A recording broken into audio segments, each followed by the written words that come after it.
Welcome to Louder Than a Mom, our September 2020 Back to School virtual edition. Our theme tonight is social studies. Enjoy.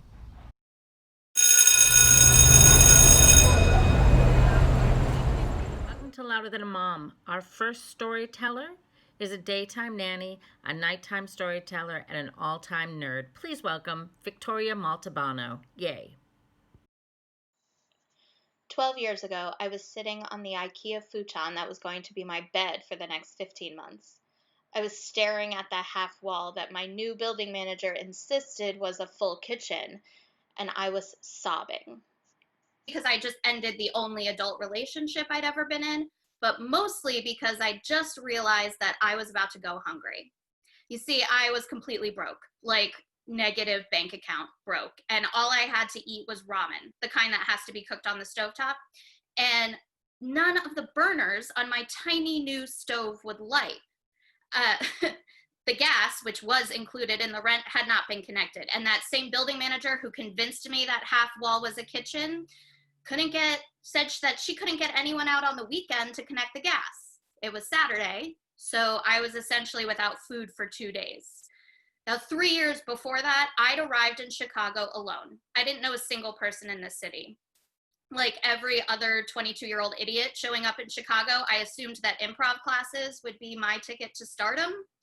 Yeah, I also assumed that I'd be able to find a job right away because I'd worked all through college and most of high school, and now I had a degree. Like a degree, work experience, and good references ever led to a livable wage. So I couldn't afford those precious improv classes. I spent my days alone in my apartment, applying to every job on Craigslist and watching an endless loop of the Friends DVD box set. I told myself that even though my life plan had already gone to shit, I'd stay in Chicago, I'd find a job, I'd be an actress. And in 6 months, I had my first day job and my first paid acting gig.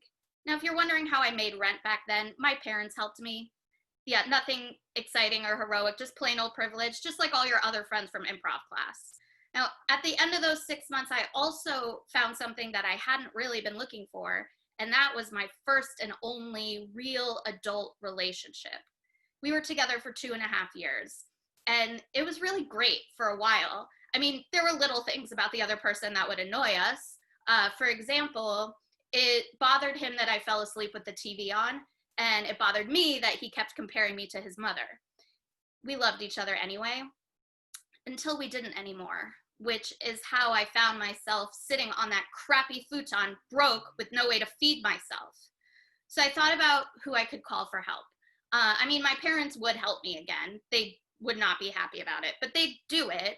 However, they live in Florida, and at that point in time, the only way to get me money the same day would be for them to walk into a bank, go to a teller, and make a cash deposit. Now, it was Saturday, as I said, and the banks by then weren't open. I have friends I could call, of course, but borrowing money from friends can be really dicey, and I was also just so embarrassed by my situation that there was just no way I was going to call them. So I did the thing that I had been doing for the past 2.5 years. I called my ex for help. And an hour later, he was there with my favorite Thai food. And we sat on that futon that used to be in our home office. And we ate and we cried. And he left. And that was the moment I realized how much I'd let my relationship change me. I mean, only 3 years earlier, I'd fearlessly arrived alone in a brand new city, and now I couldn't even go an entire day without calling a man to feed me. I mean, fuck that. I told myself I would never again become dependent on another person. And in the past 12 years, I've become really independent again. I mean, I finally took those improv classes. They did not lead to stardom, but they did eventually lead me to storytelling, which is how I ended up here in this Zoom room with all of you. I'm a lot closer to my friends, and now we know all about each other's financial situations, and we feed each other all the time. And I've been single this entire time. And it's not that I don't want a partner, I do. But if I'm going to mix my life up with someone else's again, he's got to be the right person. And the last 12 years, I've gone from meeting men in bars to OkCupid to Tinder, and I just have never met anyone that I like more than being single. But if I do find a partner one day, he'll know that the only reason I'm with him is because I truly love him and want to share my life with him. Now, I can guarantee that I will definitely one day call him sobbing, begging him to bring me Thai food, but it won't be because I need him to take care of me. It will be because we've chosen to take care of each other. Thank you. All the single ladies, all the single ladies, all the single ladies, all the single ladies, all the single ladies, all the single ladies, all the single ladies. Now put your hands up. Hi everyone, I'm Kate. Welcome to Louder Than a Mom. All right, that was a really sweet love story. Oh my God, that was so awesome. And I love that you want to stay single, that you like being single, that you just don't like anybody better than being single. I think that's really funny. That was a great story. Happens to everybody, right? Or some of us, or all of us, whatever. Anyway, our next storyteller is Erin Payton. She's come and told many, many stories. She's a nonprofit professional. She just recently was involuntarily promoted to being a learning specialist. And welcome, Erin Payton. Hi. All right. PJ, Podge, Chip, Jet, Bear, all are cute, palatable nicknames given lovingly to people by friends and family. Sherry, comma, the doe-eared mole girl, comma, Shoni, is an expert in all things historical, geographical, and religious. That was a nickname given to me by my family on a spring break road trip to Florida, freshman year of high school. Ahem. Sherry, comma, the doe-eared mole girl, comma, Shoni, is an expert in all things historical, geographical, and religious. That's a lot to unpack, and explaining every detail could take the whole night. So I'm going to focus on just one portion, religious. More specifically, is an expert in all things religious. About a month into my freshman year of high school, I was sitting at the dinner table when I leaned in to tell my family some highlights about my day. I casually tacked on at the end, "Oh yeah, I also learned that Jesus Christ was a real person." I shoveled in my next forkful of tuna casserole, completely unaware of the explosion that was about to happen. Screams, choking, sputtering, hand gestures, and finally, laughter. Laughter at me, of course, definitely not with me. Well, they already thought I was a grade A dope. They simply could not believe that I was so dense that I did not know this glaring fact. I had no idea what I said would be such a bombshell. To me, it was like finding out that Abraham Lincoln was the 16th president. A fun fact to learn and pass on in polite conversation. It took my family's reaction to realize that not knowing Jesus Christ was a real person was a pretty big deal. This would maybe have been acceptable if I had grown up in a church-free zone, but we weren't some heathen secular family. I was baptized. I went to CCD, which, if you aren't in the know, means Confraternity of Christian Doctrine. I had my first communion in the 2nd grade. My brother was an altar boy. The Catholic Church was a decent part of my life for my first 10 years. So how is it that at 14, I didn't know the guy was real? One might say I was born with a healthy amount of innate skepticism, that even at 5, I was able to look past mastering the safety scissors to think critically about the foundation of the Christian faith? Probably not. When I look back at my Jesus learning, tucked away in a windowless room in the basement of my church, I remember coloring cheery workbooks that told fantastic stories of the miracles JC performed. More than the miracles, though, I remember the parables that I thought were fables, like Aesop's fables, who I also didn't know was a real person until many years after I played the country mouse in my 8th grade production of the fabulous Fable Factory. Everything I learned about Jesus and CCD was so fable forward that it took a high school history class to place him in fact, not fiction. I guess I had thought of him kind of like Smokey the Bear, a helpful guide to doing the right thing. Doing the right thing was my takeaway from those years of sitting next to my grandma in the church pew, her hand meticulously rubbing circles on my back to slow down my wiggles. Doing the right thing was what I took away from all the parables we learned about in CCD. As an adult, when people asked me what I was, I would usually say atheist, but I think the more accurate answer would be moralist. Either way, I felt this immense guilt. You Catholics know what I'm talking about, for living with such a murky theology. Many years later, when my husband and I decided to please our parents and baptize our firstborn, we joined a church that was so accepting, they even welcomed my goofy family with open arms. A baptism led to a job, as most things do. And the job became one of several concurrent part-time jobs I held when I was staying at home with the kids. It made me giddy to tell friends I was the atheist church secretary. One Sunday near Easter, Pastor Brandon gave a sermon about Jesus fasting for 40 days and 40 nights. I sat half listening, a quarter thinking about one of my other part-time jobs, and a quarter thinking about how my husband was faring, volunteering in the church nursery. When Brandon said, I mean, you know that Jesus didn't really fast for 40 days, right? I was like, what? Then he used the word metaphor, and that the metaphor was there to teach us to make good decisions. It was the first time anyone had described the Bible in a way that my childhood pea brain understood as a guide to doing the right thing, and that maybe I was okay by living with my moralist code. I just needed to brush up on my Wikipedia facts. Sherry, the doe-eared mole girl, Shoni, might not be an expert in all things religious, but I think Jesus and Aesop would think I was pretty fabulous. Thank you.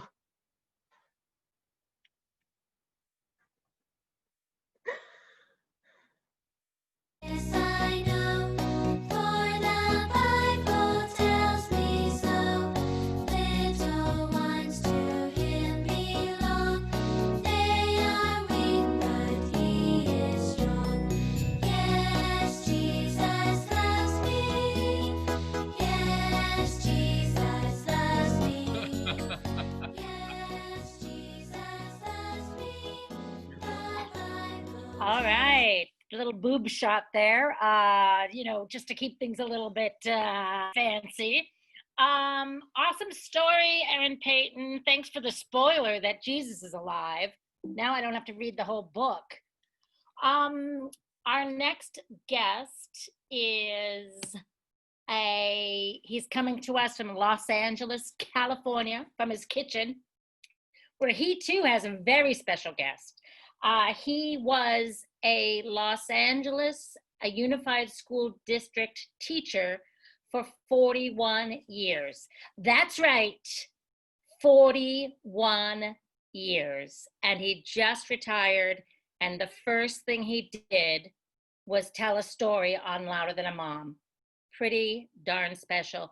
Please welcome George Kessler. 1980s, I taught at a kindergarten through ninth grade performing arts magnet school near USC. And it was a perfect storm of arts education. Talented teachers, motivated kids, fantastic. In fact, of my 220 Facebook friends, most of them are former students from that period. And they friended me. If I recognize the name, I'd confirm. Now, I would never initiate a Facebook friendship with a former student. That would be creepy. Imagine opening your mail and seeing that you have a Facebook friend request from your 7th grade social studies teacher. There's a Facebook group for students and staff at the school, and I'll get an email every once in a while indicating that someone has tagged me in a post. Most of them are photos or reminiscences of some kind. For example, holiday program 1986, Mr. Kessler's drama class. Or, does anybody know whatever happened to Mrs. R?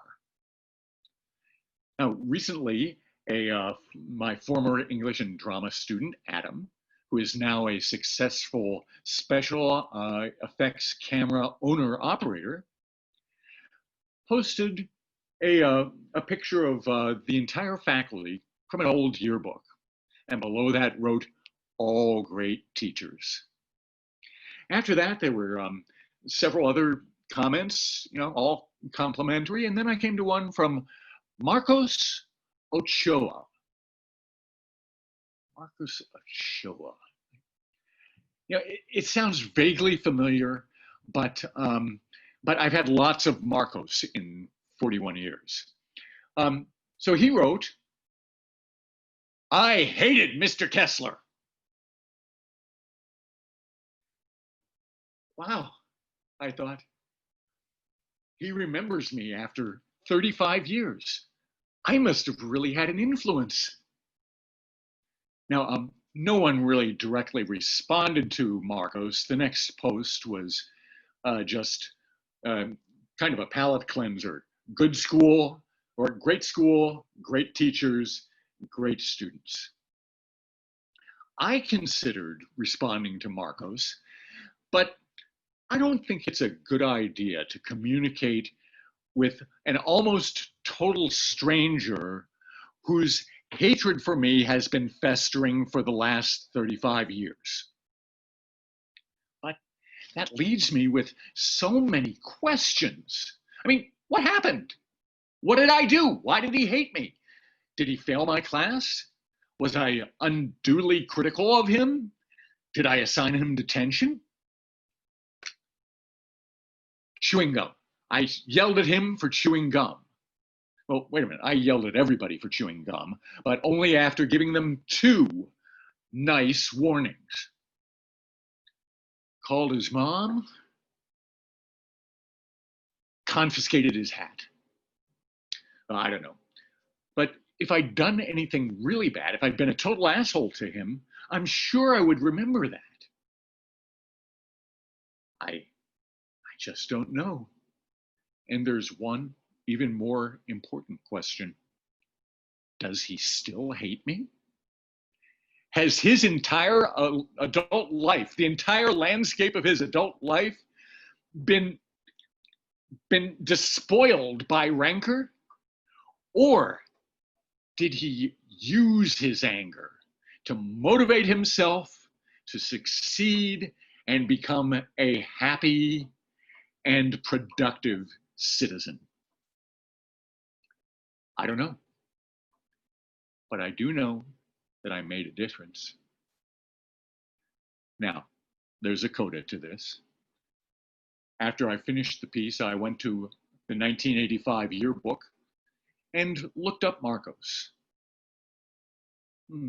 A quiet-looking kid with a shy smile.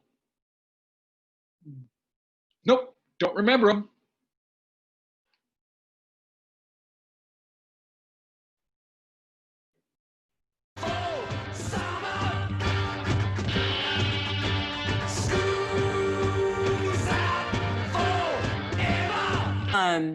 Happy New Year. It's the Jewish holidays, and we thought this would be a great time to have the storyteller.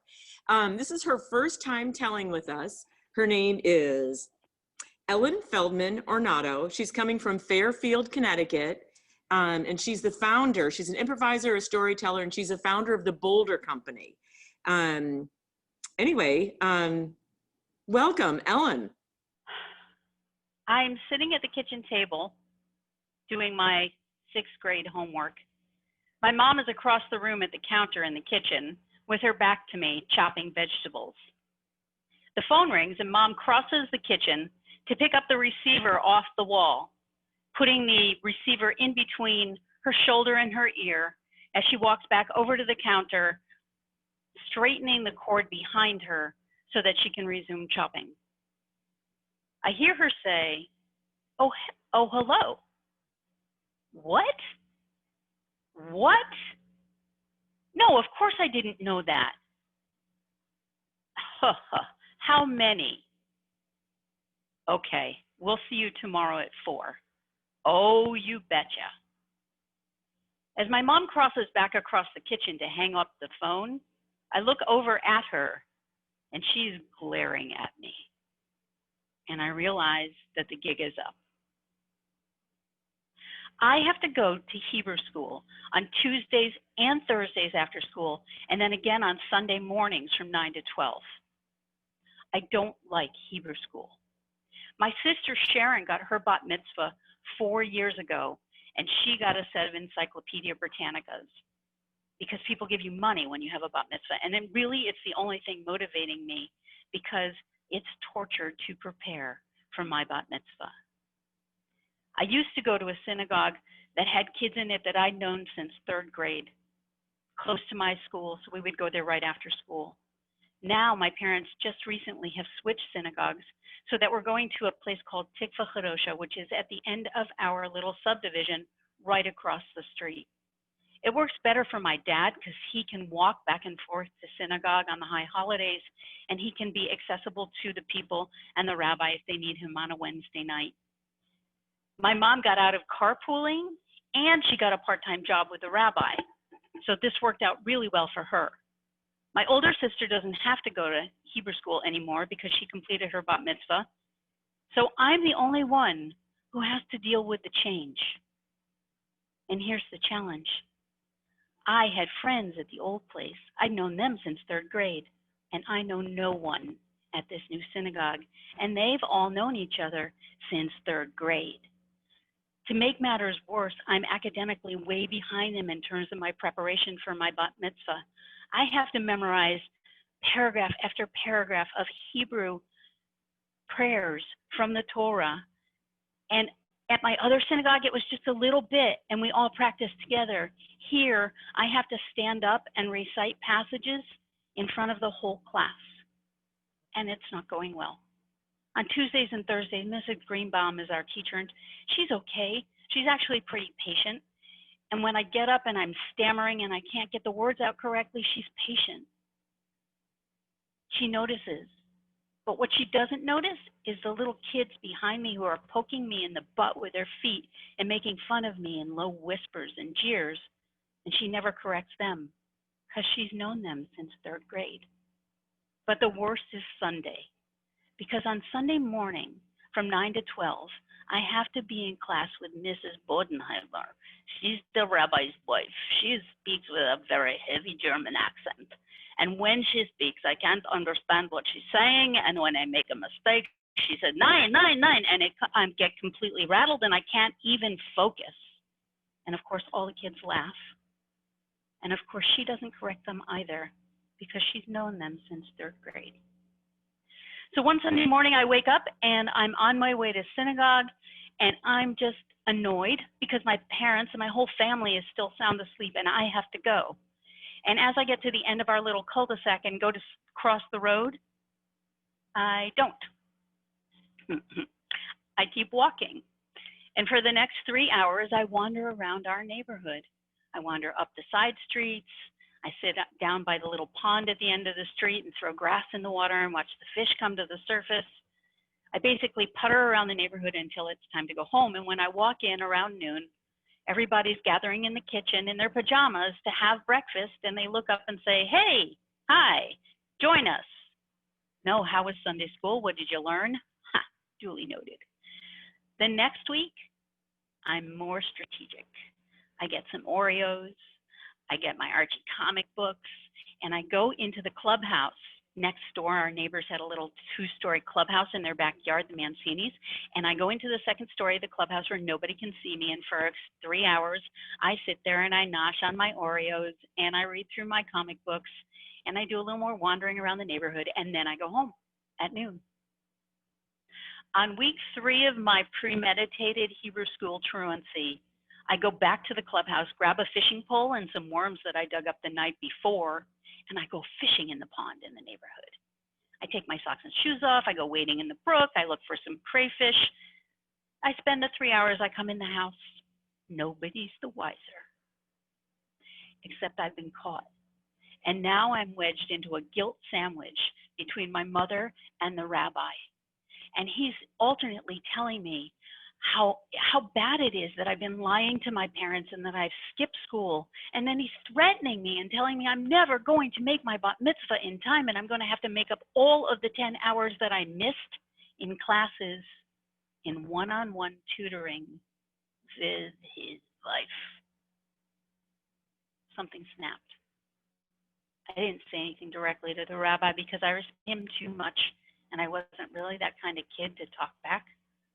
But my mom and I walked home in silence, and with every step, my resolve deepened. And by the time we got home, and I was seated at the kitchen table with my parents, I just said, I'm not going back. I don't care about getting bat mitzvahed. And then I just unloaded all of the misery of what had been my life going to Hebrew school in this place where I knew no one, the teachers didn't know me, I was far behind, I was getting picked on, and I told them I hated it, and I didn't care, and I didn't want to go back. And that fall, when all the other kids at Tikva Chadosh were bar and bat mitzvah, I wasn't. I won. For the first time in my life, I took a stand for myself, and I won. But I lost, because that began a lifelong path on any kind of organized religion. One of the gifts of COVID-19 has been spending a lot more time at home, spending a lot more time on things that I haven't done before. One of the joys of it was a book club called the Mitzvah Mamas, based in Hartford, Connecticut. And we read a book about Judaism for people who'd been away for a long time. And it lit a Sabbath candle in me that's still burning bright. Thank you.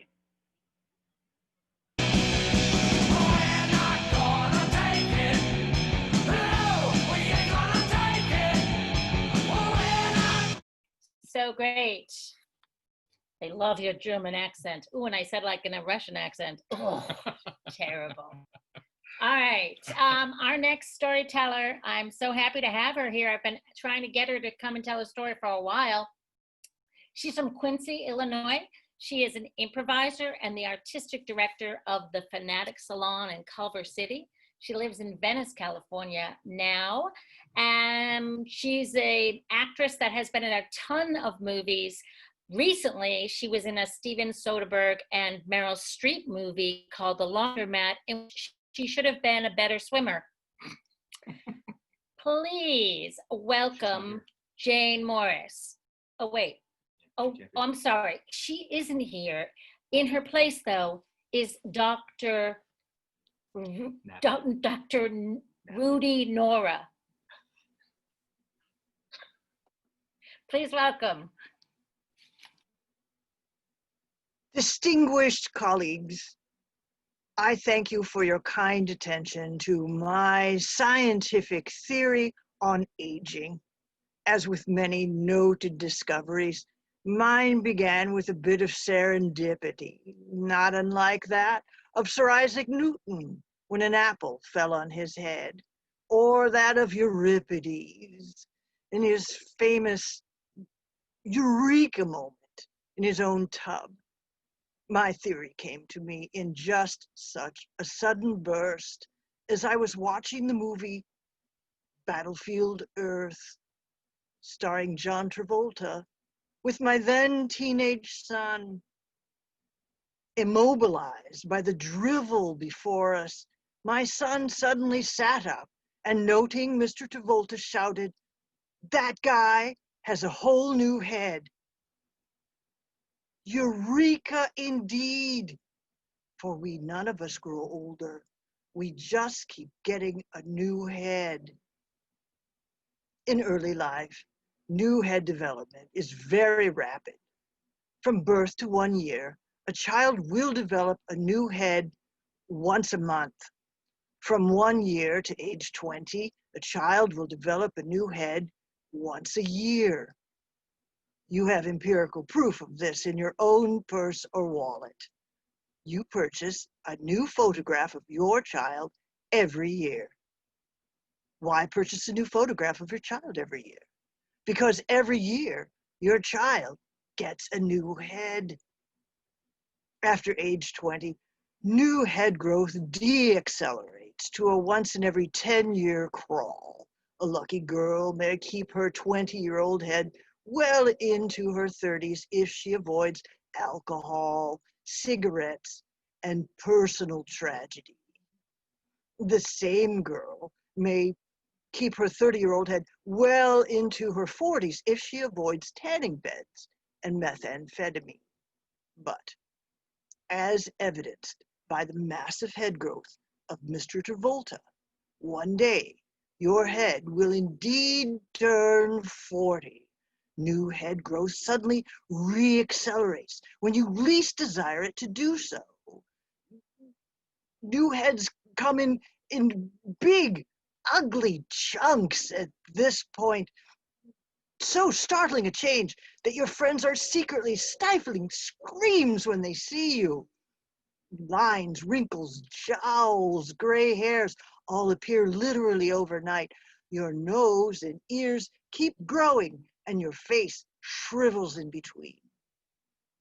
The bad news for you is this is the head you'll be remembered by. Even if you hated your old head, you'll wish you had it back. Because if you'll keep going, you will develop what I term, and forgive me, this is a scientific term, the Larry King head. This is the head you'll have in your coffin as your friends slowly lumber up, lean in, shake their heads slowly and say, "He looks good." It won't be true.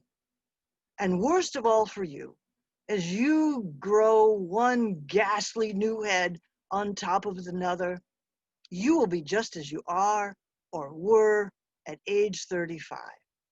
No matter what you do, how accomplished you are, what pain, what self-sacrifice, what mark you've left in the world, you are now reduced to cute. Please keep this in mind anytime you're talking to anyone over the age of 45, and for the love of God, keep it in the top of your brain if you're talking to an actual elderly person. Oh, you may think of her as some doddering old fool clogging up the checkout line trying to buy Citracal with an expired coupon. But she just got a new head. She has the same joys, hopes, desires, fears, yes, dreams that she had when she was 35. She is 35. You just can't see past her head. Why has this important information gone undiscovered for so long? I have a further theory about that. Certainly, every elderly person realizes that they are indeed a 35-year-old running around with an 80-year-old head. Why haven't they mentioned that to anyone? There are three possible explanations. One, they're old and they realize that you won't listen to anything they have to say about anything. Number two, they're gracious and they don't want to ruin the few good years you have with your beautiful young head. Or three, they are so shocked by what is happening to them, they can't even talk about it. No 35-year-old wants to eat dinner at 4 p.m. It's just that when you can no longer see to drive at night, you have to leave early so you can get back and forth to Denny's before dark. No 35-year-old in their right mind wants to eat at Denny's in the first place. It's just that when you're running around with an 80-year-old head, no one will take you seriously. So you can't hold down a job. You have to survive on your meager Social Security check and stretch it 6 ways to Sunday and try to take advantage of every single senior citizen discount. No 35-year-old in the world wants to sit in a chair and watch Wheel of Fortune. It's just that at that time of day, that's all that's on. It's that or the news. And when you get to be my age, you realize there is no new news. It's just the same news, recycling itself over and over and over and over again. And the next thing you know, you're spinning the wheel and buying a vowel. Eureka, Pat! I've solved the puzzle. I think.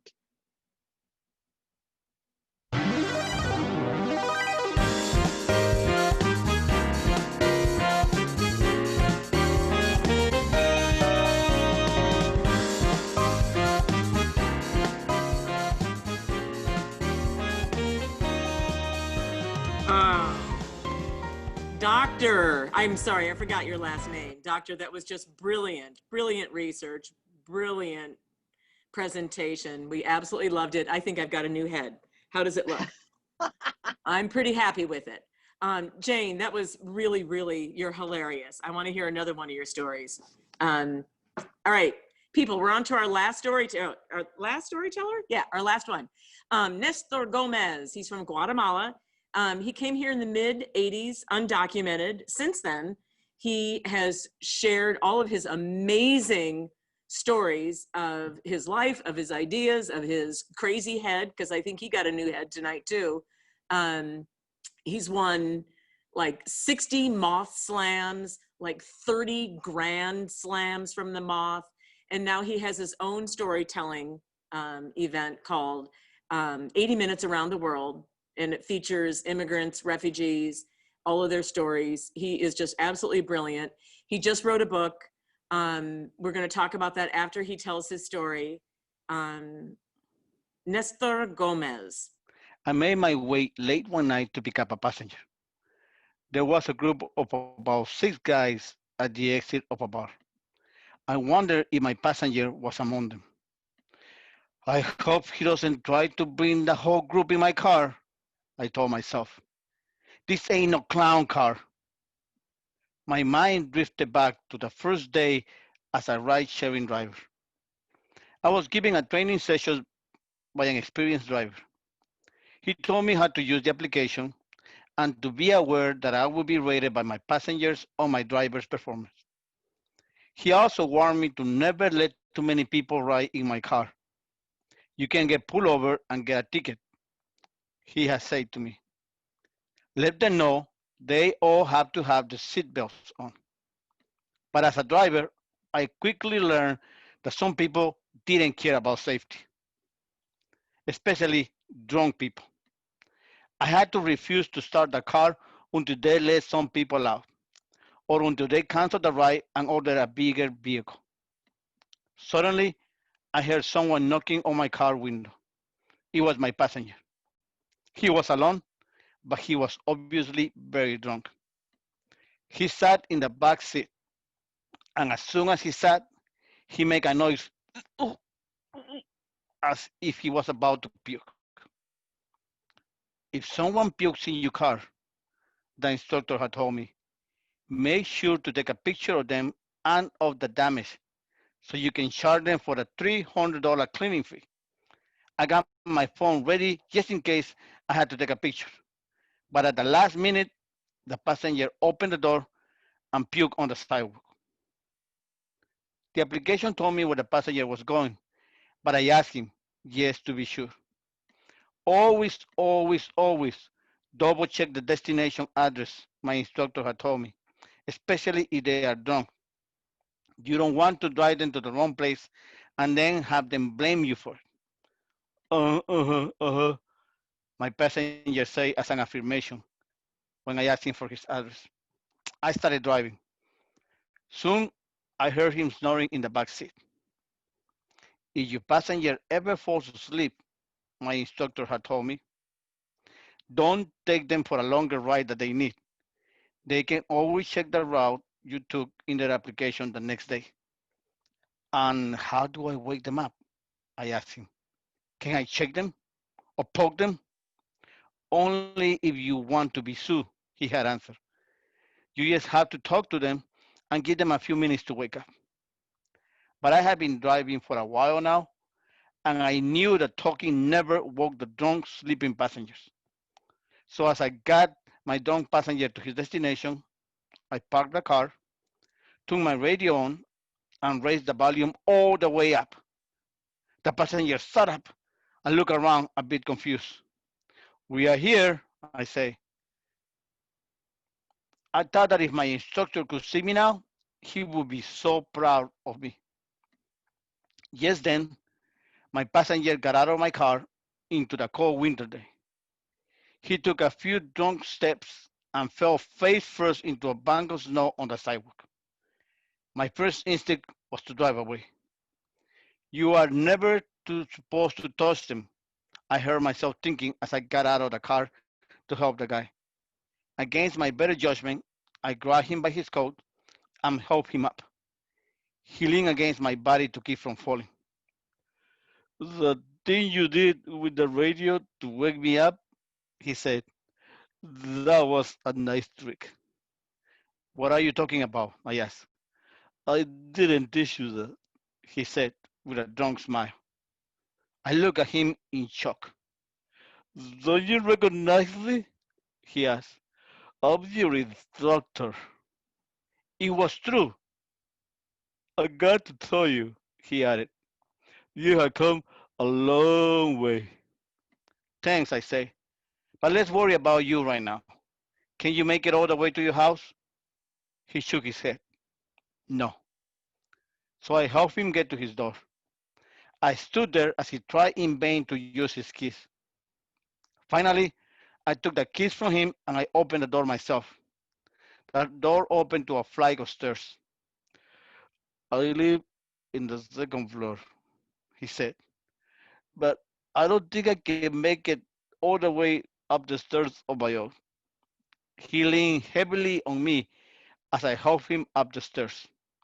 This time, he didn't even try to open the door. He just looked at me. So I opened the door to his apartment, put the keys in his coat pocket, and pushed him inside the apartment. Maybe I pushed him a little bit too hard because he fell face first in the middle of the living room. I closed the door and ran back to my car. The next day, I checked my phone to see how much money I had made driving the night before. There was an email. It was from my instructor. My instructor was praising me as a driver. He didn't mention the fact that he had been drunk and falling in the snow, but he praised me as a driver and ended by saying that the student had surpassed the teacher. And I told myself, you are damn right about that. Thank you. Laughed out loud when you said it was your instructor. We're both like, what? So great. Trust me, I was so surprised when I recognized him. I was like, what the hell? Yeah. So one of the things Kate didn't say was that you started telling stories because you had a stutter. Is that correct? Yes, I used to stutter when I was a kid. So I stuttered for most of my life. As I got older, I got over my stuttering a little bit, but I still find myself repeating words. Even now, I just find out that I did it. I still stutter, but I stutter in a different kind of way now. It's like more like a control stutter. I don't think I'm ever gonna be able to not stutter this way, but it's the way that I have been able to control my stuttering. So I was always afraid of public speaking. So I went to the mod one day and I put my name in the hat. They called me and I told a story. So because I wanted to get over my fear of public speaking. Wow. What was your first story? Do you remember? Yeah, it was a story about my first day in Chicago when I had arrived from Guatemala. Awesome. That's so great. So now this book is all about ride sharing, right? Your job as a ride share, or is it some of the other stories you've told at the mall? No, it's I told some of these stories at the mod. A couple of them, actually, one of them is it played about a month ago on the mod radio hour. was the story about me driving a crazy lady to the train station, and she's trying to get there, and she's blaming me for getting her there late. But I'm only been giving like 15 minutes to drive her there. So it's a funny story that I wrote. Actually, that night I was going to go to the mall and I had a story ready. And I told my wife, hey, we want to listen to the story to see how good it is. And she listened to it and she's like, yeah, that story is not good. So, but that was a different story. So I told her like, well, I had this idea of another story. And I told her basically this is a crazy lady. And she's like, oh, that sounds better. So she drove that night to the slam while in my mind, I wrote the story on my mind, got to the slam, they called my name and I told a story and it just killed. And I was like, oh wow. It's one of those magical moments in storytellers that don't happen very often, but when they happen, they're amazing. Wow. And everyone hates you now for. Oh, well, I wouldn't say people hate me, but So what is the name of the book? the name of the book is, I don't know, you could see it, Your Driver Has Arrived. Oh, I love it. What a great cover. Your driver has arrived. And And the cover is like a little phone. So awesome. And where can we get this book? you could get it on my website. There's a link to the publisher, which is Tortoise Book. But you could go into my website, nestorgomezstoryteller.com. There's actually two versions. There's one version for storytellers and teachers, which has it's called the discussion edition, that has 3 questions after each story that are based on the story that you just read. So in case there's a teacher that wants to discuss the story with the students, or a Awesome. storyteller that is thinking about writing stories, they could reflect on those questions. That's so awesome. Okay, so because you are the man, the storyteller of Chicago, the Moth winner, all right, one piece of advice for storytellers. Tell the story without worrying about the score. Um, some places that like the mod is a competition, and I made a mistake one time to go up there thinking to get on stage thinking I had to win this, and it was the worst story that I ever told. I screwed it up because I was so worried about the score that I wasn't worried about telling a good story. So just tell the story. Don't worry about judges. Don't worry about the score. Don't worry. Just tell the story the way that you're gonna tell it. A lot of people contact me and say like, "Oh, I want to tell stories like you," and I tell them like, "You're never gonna be able to, because I cannot tell stories that like you. I cannot tell stories like Archie or like Lily B or like Scott Whitehair. They have their own style. They have their own way to tell stories. So everyone has their own way to tell stories. So yes, be yourself." Awesome. That is so great. Thank you so much for joining us. I can't wait to read your book, and mostly I just love the cover, so I got to get it. I'm going to go to Nestor Gomez, storyteller.com. I want to thank everyone tonight. What a great night. You. This is always so strange to be doing. Boy, we are not technicians, and thank you so much.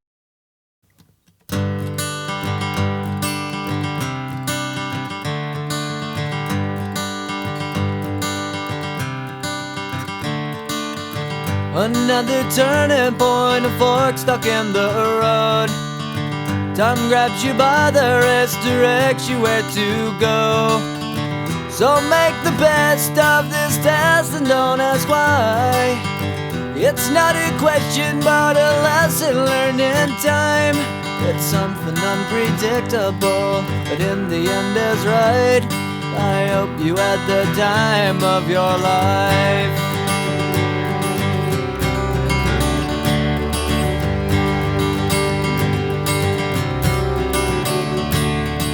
So take the photographs and still frames in your mind, hanging on a shelf in good health and good time.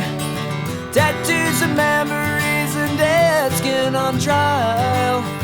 For what it's worth, it was worth all the while. It's something unpredictable, but in the end is right. I hope you had the time of your